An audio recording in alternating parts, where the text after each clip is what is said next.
MKM கம்பம் சந்தோஷ் பண்ணி போச்சு போச்சு டிஸ்கல் பண்ணி விடுங்க. போங்க போங்க. மாடு வெட்டி விடு. குருவுத்துறை எம்கேஎம் கம்பம் சந்தோஷ் பண்ணி அப்படி போடுங்க. அப்படி போடுங்க. சூப்பர். மாடு வெட்டி விடு. அந்த மாடு வீரரை கொடுக்கும் போது பணியை பிடிச்சிருக்கிறீங்க. மாட்டு உரிமையாளர் பணியை பிடிச்சி பவி நினைவாக ஊத்துக்குடி செல்லப்பாடி மாடு தம்பி சண்டை. வணக்கம் ரஜி. மதுரையில் ஜல்லிக்கட்டு காளையின் உரிமையாளருக்கும் மாடுபடி வீரருக்கும் ஏற்பட்ட மோதலில் அங்கிருந்த காவல்துறை சிறிய தடியடி நடத்தி அவர்களை அங்கிருந்து அப்புறப்படுத்தினர். இதனால் அந்த ஜல்லிக்கட்டு நடைபெறும் இடத்தில் பரபரப்பு காணப்பட்டுள்ளது. மதுரை மாவட்டம் அலங்காநல்லூர் அருகே உள்ள கீழக்கேளி ஜல்லிக்கட்டு மைதானத்தில் வீரர்களின் வீர விளையாட்டான இந்த பொங்கல் காலங்களாக நடத்தப்படும் அந்த முதல் ஜல்லிக்கட்டானது ஜனவரி மாதம் நடத்தப்பட்டு அதன் பின்பாக தொடர்ச்சியாக ஜல்லிக்கட்டு நடைபெற்று வருகிறது.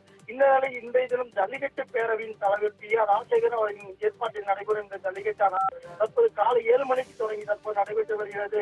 இந்த நிலையில் ஜல்லிக்கட்டு போட்டியை வணிகவரித்துறை அமைச்சர் மூர்த்தி அவர்கள் காலை 7 மணிக்கு கொடியசைத்து தொடங்கி வைத்த நிலையில் இந்த நடைபெறும் ஜல்லிக்கட்டு போட்டியானது 1000 காளைகள் 500 மாடுபடி வீரர்கள் இந்த தினம் பங்கேற்கின்றனர். இந்த ஜல்லிக்கட்டு ஒவ்வொரு சுற்றுகளாக ஒரு 50 மாடுபடி வீரர்கள் என ஒவ்வொரு சுற்றுகளாக களமிறக்கப்படுகின்றனர். இந்த நிலையில் ஒவ்வொரு ஜல்லிக்கட்டு போட்டியிலுமே கூட இந்த மாடு காளைகளின் உரிமையாளர்களுக்கும் மாடுபடி வீரர்களுக்கும் இடையே வாக்குவாதம் ஏற்படுவது வழக்கமான ஒன்றாக இருந்து வருகிறது.